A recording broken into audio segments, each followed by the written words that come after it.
Low-spec MMORPG for PC. What's up, Saviors? GH here. In this video, I'm gonna be showing you guys free-to-play low-spec MMORPG for PCs. And with that said, let's not waste any more time. Let's do this. First, low-specification MMORPG is Albion Online, a cross-platform tab-targeting medieval MMORPG playable on PC and mobile devices. That's what I like about this MMORPG. I could still play it even though I don't have access to my PC. And because it's playable on mobile devices, the system requirements needed for Albion Online is very low. Now, Albion Online features a player-driven economy where nearly every item is player-crafted. You can combine armors and weapons that you prefer.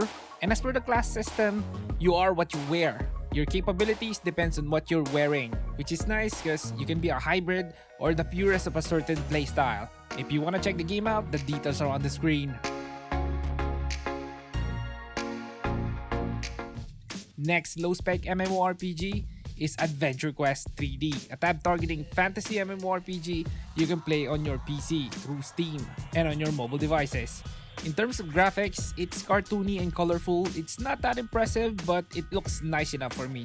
The combat is the traditional tab targeting, but don't worry because there are action elements in here like telegraph attacks that will keep you on your toes.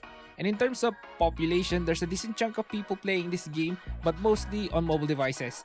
And I've played a lot of MMORPGs through the years, and AdventureQuest 3D is one of those MMORPG that you can say it's not that pay to win. I guess what I mean here is it's free to play friendly. Most of the items in the cash shop is cosmetics. And if you want to check the game out, the details are on the screen. Third low-spec MMORPG is Wakfu, a tactics combat anime MMORPG developed by Ankama Games. It's released in 2012, it features a variety of classes, and I mean a lot of classes to choose from. And all of them has unique abilities. Now the graphics is what I like about this game because I played most MMORPGs and most of them looks like a Unreal Engine Gamebryo-ish MMORPG and it feels all the same. And the art style of Wakfu is a breath of fresh air. Certainly something to be appreciated. Now, the combat is turn-based tactics, wherein you battle out in a grid and take turns trying to outsmart the enemy. If you're a fan of tactics games, then you might want to try Wakfu out. Fourth low-spec MMORPG is Dungeon Fighter Online. It's a 2D beat-em-up anime MMORPG. This is the most ghetto low-spec of them all in this video. I would be surprised if this wouldn't run on your PC. But don't be mistaken here because this is one of the most played MMORPG in this list. And I played this a few times and it reminds me of the old retro beat-em-up games that I used to play as a kid. It's fun. And as for how it looks, it's decent. Not exactly how I would want it, but it's fine for a retro action MMORPG. And since it's been out in like forever, a wealth of content is waiting for you if you decide to jump into this game.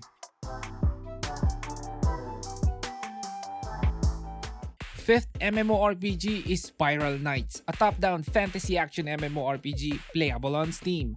It features 3D graphics that kinda looks like Legend of Zelda. It's charming, feels like a game that we play on consoles.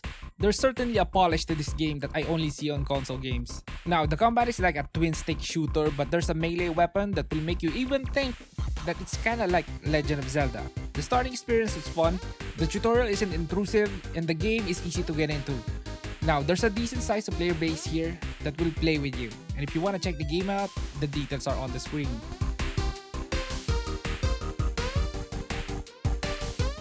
Sixth low-spec MMORPG is Grand Chase, a side-scrolling, instance-based action anime MMORPG. It's so low-spec that you can't even play it on 1080p just a year ago. Thankfully, the game is playable in 1080p now. It looks a lot better than before. As for the starting experience, it's pretty much your standard hub-based MMORPG wherein you just do the instance dungeons. And I'm fine with it, it's simple. Now the combat is action, there are telegraph attacks that you should avoid and it's generally a side-scrolling beat-em-up MMORPG. Now the graphics is still okay, the anime aesthetic usually stands the test of time, but the HUD I think should have been remastered. As for the game's performance, it ran smoothly and in my opinion, Grand Chase is a fun, low-spec MMORPG that we can still play today. And if you wanna check the game out, the details are on the screen. 7th low-spec MMORPG is Grand Fantasia, a tab-targeting anime MMORPG released in 2009.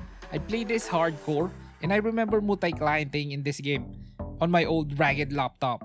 And if you cannot play this game, then I don't know bruh, what do? Now if you're able to play this, which I god hope you can, it features anime graphics which I know most of you like. Now the combat is tab targeting, and at the most, the thing that you're gonna be worrying about in combat is reflex or a strong attack from a boss. It's definitely a laid back combat, but it's fun nonetheless. If you wanna check the game out, the details are on the screen. 8th low-spec MMORPG is Flyff. It's a tab-targeting anime MMORPG, and it's one of the earliest open-world anime MMORPG released in 2004. I played this in the past and I enjoyed my time playing the game. Now Flyff starts out really slow. I mean, you can call the game walking simulator MMORPG because you will be going back and forth for the quest, but thankfully after reaching a certain level, you get to use a flying mount that fixes the walking problem. Now, for the questing, there's an arrow to follow, so it's fairly easy to do. As for the combat, it's tab targeting, not that exciting, but gets the job done. And what I like about this game is the ability to fly from town to town. It feels amazing. Well, at least way back in the early 2000s. If you want to check the game out, the details are on the screen. The 9th low-spec MMORPG is Villagers and Heroes, a tab-targeting fantasy MMORPG playable on PC and mobile devices. I like the equipment system that they have here, wherein the gears have skills on them, and for a mobile game, there's no autoplay, which is great. We actually play the game. Now for the quest system, it's easy to do because there's an arrow to follow. Now for the graphics, it reminds me of the old Warcraft, and it looks okay. Now, the combat is tab targeting, and for the most part, you're just standing on one spot. There are telegraph attacks, and as you progress the game, it gets even more difficult. Now, if you want to check the game out, the details are on the screen. 10th low-spec MMORPG is Pokeone, a Pokemon MMORPG. I must say, this is one of my dream MMO. I played and finished most Pokemon games, and I've always wanted a Pokemon MMORPG on PC. And here it is. The questing is straightforward and there's autopathing, so it's easy to do. Now the combat is turn-based, which has always been the combat of Pokemon games. As for the graphics, the environment looks like the old school DS Pokemon games, but the combat graphics is fully 3D, like in 3DS Pokemon games. This is a cool MMORPG, but with how Nintendo is, this might get removed, and if you wanna check the game out, the details are on the screen. 11th low-spec MMORPG is Rose Online, a tab-targeting anime MMORPG from 2005. It's one of the oldest MMORPG on this list, but because of the chosen art style, it still kinda holds up. When I played this a few months ago, I played it on a friend's old beat-up laptop, which he sent to me to fix, and when I fixed it, I ran Rose Online on it because it's his favorite MMORPG, and I'm surprised that it runs very well, although the laptop monitor is kinda aged. Well, anyway, there's still a lot of people playing Rose Online, and if you wanna check the game out, the details are on the screen.